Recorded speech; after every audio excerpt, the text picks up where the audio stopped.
You know, that constant hum, the questions, the worries, maybe sometimes, yeah, even outright panic about parenting in this super digital world. Oh, yeah. I think we all feel that. It feels like every day there's a new headline, right? Another worry about kids and screens. Absolutely. And it changes so fast. It's tough for parents to know what's reliable info versus just, opinions flying around. Exactly.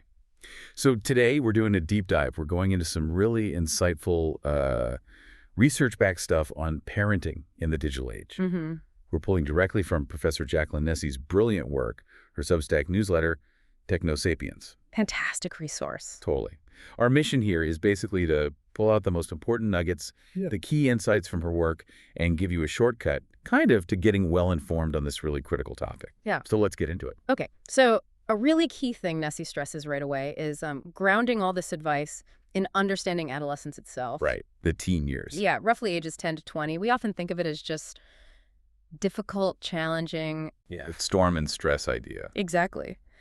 But Nessie's research, and she builds on others like the UCLA Center for the Developing Adolescent, she reframes it. She says these years are actually this unique time of super fast growth, learning, development. It's a huge opportunity, actually, for adults to help shape who teens become. That's such an important shift in perspective. Yeah. Not just getting through it, but seeing the opportunity. Right. It's about working with their developmental needs, not, fighting against them. And she lays out 6 key scientific needs for teens. That sounds like a really useful framework for parents. It really is. So first up is exploration and risk-taking. Okay. Teen brains are just wired for excitement, for novelty. So the idea is we should encourage healthy risks. Like what kind of healthy risks? Well, trying a new sport, maybe taking a tougher class at school, or, using their voice online or offline to stand up for something they believe in, things that feel a bit challenging but are ultimately constructive. Got it. Okay, what's next?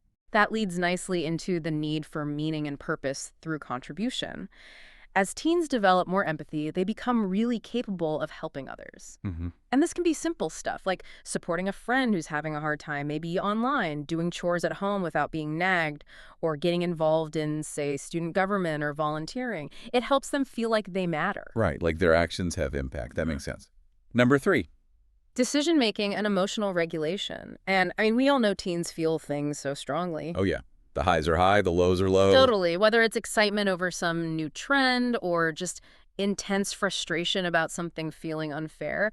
So Nessie really highlights teaching them to recognize and manage those big feelings. How do you do that? Equipping them with healthy coping skills, things like distraction techniques, mindfulness, maybe just listening to music, self-care routines, and crucially, we have to model that stuff ourselves. Yeah, that's always the hard part, isn't it? Okay. Okay, what else? Then there's support from parents and other caring adults.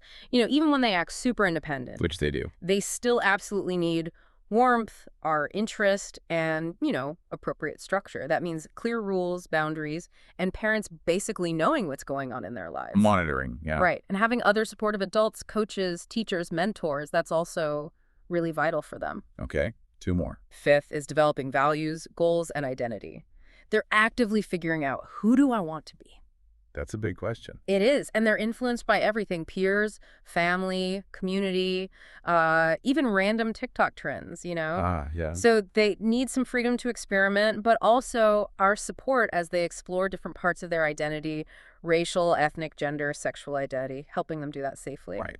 And the last one. Finally, respect and social status. Teen brains become hyper aware of social standing during these years. So providing healthy ways for them to gain respect, maybe their school achievements, extracurriculars, or just by treating them like competent people whose opinions actually matter, that's incredibly important for their self-worth. Wow. Okay. So understanding those 6 needs really does change how you might approach things. But how does this translate to, the everyday screen time arguments? Well, Nessie says it starts by rethinking what we mean by discipline. Okay. Not just punishment. Exactly. She defines it as your entire system for teaching kids acceptable behavior. And it's built on 3 things: warmth, structure, and effective consequences. Okay, let's break that down. Warmth. Warmth is pretty straightforward. It's showing affection, support, actively building that positive, loving connection. So what does that look like? For little kids, maybe it's dedicated special playtime. For older kids, maybe a movie night or, I don't know, even making a silly TikTok together. Right. These moments, she calls them deposits in the bank. They build trust. I like that. Okay, and structure. Structure means having consistent, predictable limits, rules, and expectations, and being really clear and specific. So not just less screen time. Right. More like, okay, you can play Minecraft for 30 minutes on weekdays, but only after homework's done, and it has to be before 8 p.m., something concrete.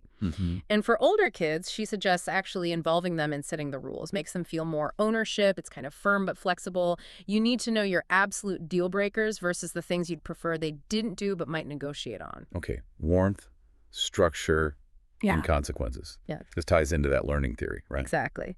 Operant conditioning. Sounds technical, but the basic idea going way back is super simple. Behaviors followed by a good outcome are more likely to happen again. And ones followed by a bad outcome. Less likely. Precisely. Understanding this is key to guiding kids' behavior online or off. So Nessie breaks down the types of consequences. Yeah, there are 4 main types. First is positive reinforcement. Adding something good. Like maybe giving some extra screen time because they finished their chores early without being asked. Okay. Rewarding good behavior. Then negative reinforcement, taking away something bad or annoying, like maybe lifting a screen time restriction for a bit because they clean their room proactively. You're removing a negative rule. Right. Then there's punishment. Yeah. Positive punishment is adding something bad. So if they posted something inappropriate, you might add a new rule, like they now need permission before posting anything on TikTok. Adding a restriction. And negative punishment is taking away something good. This is probably the most common one parents use, like taking away their phone for the rest of the day because they broke a screen time rule. Okay, that makes sense. But Nessie points out a common mistake, right? Yes, a huge one. Sometimes our attention, even if we're scolding or lecturing them, can actually act as positive reinforcement for younger kids. They crave the attention, good or bad. Oh, interesting. So yelling might accidentally encourage the behavior. It can, yeah. And also giving in when they escalate, like having a huge tantrum over the iPad and you finally just give it back to make it stop, that reinforces the tantrum itself. Ugh, been there. We all have. And related to that, she talks about something called the extinction burst. The what now? Extinction burst. It means when you start consistently ignoring an unwanted behavior that used to get attention, like whining, expect it to get worse for a bit before it gets better. Worse. Oh, great. I know, but it's actually a sign it might be working. They're trying harder to get the old reaction. Knowing this helps you stay consistent and not give in right when it feels toughest. Okay, that's actually really helpful to know. It explains a lot about those after-screen meltdowns too, doesn't it? Yeah. Why do kids flip out so much when it's time to turn things off? Nessie's research points to a few key reasons. I mean, first off, it's just hard to stop doing fun things, right? Screens light up the brain's reward centers. True. Also, kids might have temporary problems with executive functions. Switching tasks is hard. Sometimes they might be imitating bad behavior they saw on a show. Oh, interesting. Or maybe stopping interrupts their progress in a game, which is super frustrating. Screen time might be replacing needed physical activity. Sometimes it's just overstimulation, or they have these big feelings, excitement, frustration, that don't just switch off. That makes a lot of sense. Yeah. So knowing why helps us figure out what to do. Exactly. She offers proactive strategies, like experiment with different types of shows or games. Try different ways of stopping. Give those 5-minute or 2-minute warnings. Talk to them about the transition. Ask them, hey, why is it sometimes hard to turn off the iPad? Help them build that self-awareness. What else? Make a plan together beforehand. Like, okay, we'll watch 2 episodes, then it's off. Think about timing. Maybe don't have screen time right before something demanding. Maybe plan a calm activity after screens. Good idea. And the big one, be consistent. Stick to the limits. Even with whining, you can validate their feelings. I know you're disappointed, it's time to stop, but hold the line. Right. Consistency is key. Oh, and turn off autoplay. Seriously. If meltdowns are happening all the time, maybe you do need to reduce the overall amount of screen time. Okay. That consistency point feels really important. Which kind of leads us to some specific digital challenges, right? Like, what about the really little kids, ages 5 and under? The guidelines seem super strict. They are pretty strict. The AAP and WHO say basically no screens under 18 months except video chat, then 18-24 month only co-viewing educational stuff, and 2-5 years, an hour or less of high-quality programming. But the reality is often different. Very different. Nessie points out that, on average, 2 to 4-year-olds are getting something like 2.5 hours a day. Wow. Her take, which I find really helpful, is that the specific hour cutoffs can be a bit arbitrary. The real question is screen time interfering with the absolute essentials for healthy development? Which are? Sleep, physical activity, and crucially, that back and forth human interaction. She calls it serve and return. Serve and return. Like tennis. Kind of. Imagine a baby babbles or points. The parent serves back by responding, naming the objects, making eye contact. That responsive interaction is fundamental for brain development.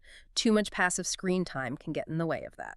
Got it. So it's about balance and what screen time might be displacing. What about what they watch? Does it have to be educational? Nessie says developmentally appropriate is key. It doesn't always have to be explicitly educational, but those shows often do have positive messages. She looks for 4 qualities in good shows.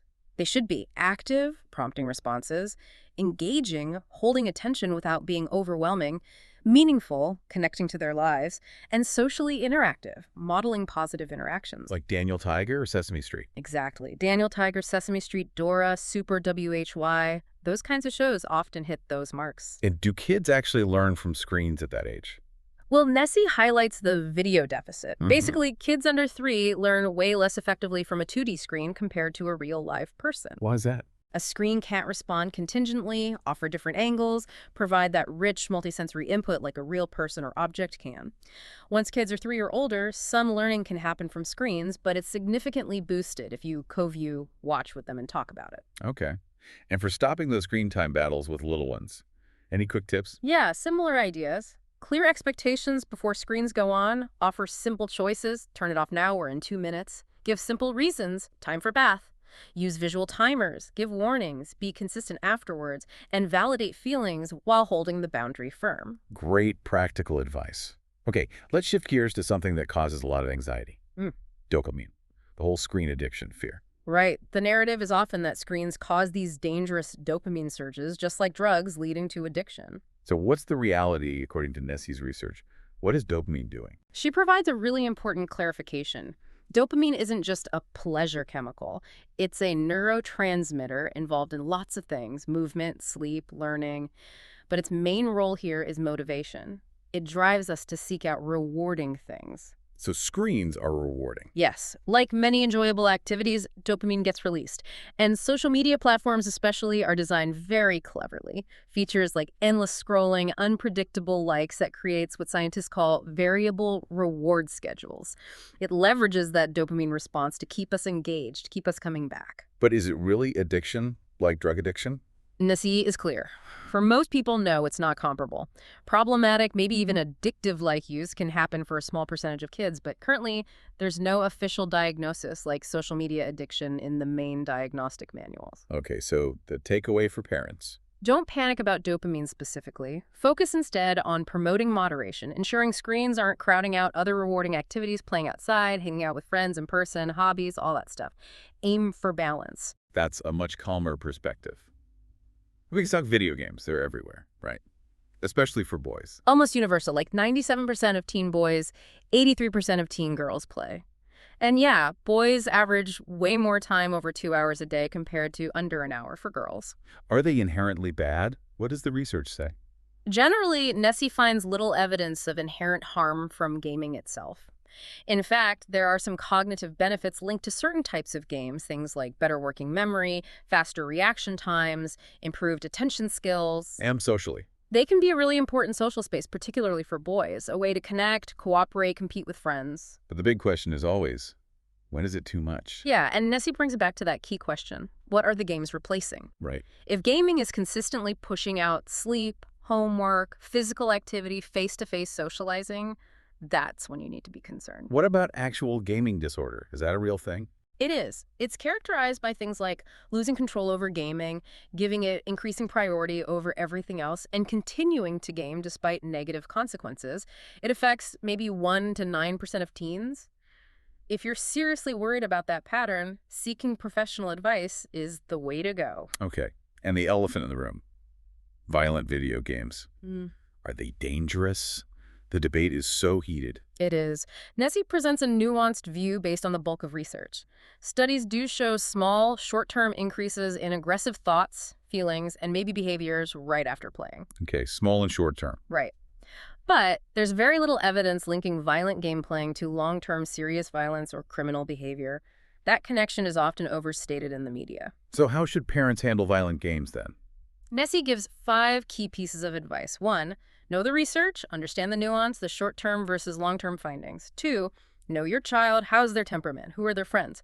3, know the games, actually play with them or watch, check ratings on sites like Common Sense Media. 4, talk about it. Discuss your family values, your concerns about the content. And 5, set flexible limits. Use that collaborative, autonomy-supportive approach. Involve them in setting boundaries around what they play and when. That seems really balanced. Okay, one more big debate area. Phones in schools. Why are schools considering bans? Well, the reasons are pretty clear. Worries about distraction, interfering with learning, potential negative impacts on social skills like less face-to-face interaction, cyberbullying concerns, and general worries about mental health. And what does the research say? Are phones actually distracting? Oh, yeah. The research is pretty solid on that. Smartphones are distracting. Even just having one nearby, even if it's off, can impact attention and performance on cognitive tasks. Okay, so they're distracting. But do bans actually work? Does banning phones improve things? That's where the evidence gets a bit more mixed, according to Nessie. Some studies, like one in England, found small but significant improvements in test scores after bans, especially for lower achieving students. Okay, so some positive effect there. But other studies, in places like Norway and Sweden, found minimal or no impact overall, or maybe effects only for certain student groups. So it's not a simple bans work or bans don't work. Exactly. Nessie suggests that limiting phone use during the school day makes logical sense to reduce distraction. But the details really matter. How is the ban enforced? Do teachers have support? It's not a magic bullet. Right. A phone ban isn't going to solve the entire youth mental health crisis on its own. Precisely. There are many factors involved in student well-being at school, and phones are just one piece of a much larger puzzle. Okay, this is all incredibly helpful context. Let's pivot now to some really practical tools. Yeah. The number one question I hear is, when is the right age to get a kid a smartphone? And Nessie's answer, maybe frustratingly for some, is there's no single right age. Yeah, I figured. Her general advice, based on the evidence of potential interference with social skills and academics, especially for younger teens, is to wait if you can. Delaying is often beneficial. But how do you know if your kid is ready? She offers a great framework called the 4 R's to help parents think it through. Okay, what are they? Responsibility. Does your child generally show responsibility in other areas of their life? Do they understand what it means to be responsible with a device? Rules. Do they understand the rules you'll set and why those rules exist? Risks. Do they have a basic understanding of potential online risks, like privacy issues or cyberbullying? And reasons. What are their actual reasons for wanting a phone? Is it genuine need or just peer pressure? Yeah, it's a really useful checklist. What if you decide they're not ready for a smartphone, or you just want alternatives? Nessie mentioned several options. There are basic phones, yeah. Flip phones still exist. Wow. There are also these minimalist, kid-friendly smartphones like Gab, Pinwheel, or Bark phones, which have limited functionality. And smartwatches can be a good intermediate step, too, allowing calls and texts with approved contacts, but no internet browser or apps. Okay, good options. So let's say they have the phone. Now, boundaries and parental controls. Nessie has some specific rules she recommends. Yes, some really actionable ones. First and foremost, no phone in the bedroom, especially at night. Sleep is just too important. Absolutely critical. Second, establish at least one other phone-free zone or time, maybe family meals, maybe car rides. Oh. Third, require permission before downloading new apps or making in-app purchases. Avoid surprise bills. Fourth, talk constantly about using good judgment, being kind online, choosing positive content, thinking before they post. And fifth, a simple one. They need to respond to texts or calls from parents reasonably promptly. That seems fair. What about the technical side parental controls? Are they effective? Nessie has a great analogy. Parental controls are like a gate, not a wall. A gate, not a wall. I like that. Yeah. They're useful for slowing kids down, creating barriers, making it harder to access inappropriate stuff or spend too much time. But they're not foolproof. Determined kids can often find workarounds. So don't just set them and forget them. Definitely not. The crucial thing Nessie emphasizes is that setting controls needs to be an ongoing conversation. Sit down with your child, explain why you're setting certain limits, listen to their perspective, and adjust the controls together as they get older and show more responsibility. Can you give some examples of the kinds of controls available? Sure. On Instagram, for instance, teen accounts default to private now, and there are restrictions on who can message them. Parents can use the supervision tools to see who they follow and who follows them, who they message, not the content, and set daily time limits. Okay. What about TikTok? TikTok has different settings for younger teens, 13 to 15, versus older ones, 16, 17, regarding things like direct messages and comments. They also have family pairing, which lets a parent link their account to manage settings, including screen time. And Snapchat. Seems like a tricky one. Snapchat also has settings to limit contact from strangers for teens. Their Family Center lets parents see their child's friends list and who they've messaged recently. Again, not the content, but just the contacts, which gives some oversight. YouTube offers YouTube Kids for the youngest. For older kids, there are supervised accounts parents can manage, allowing them to choose content levels, block channels, turn off search, and see watch history. There's also a general restricted mode filter. And then just the phone's operating system itself. Right.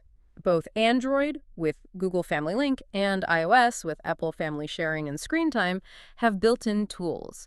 You can set time limits for specific apps or overall usage, approve app downloads, track location, and filter web content. So many tools. Lots of tools.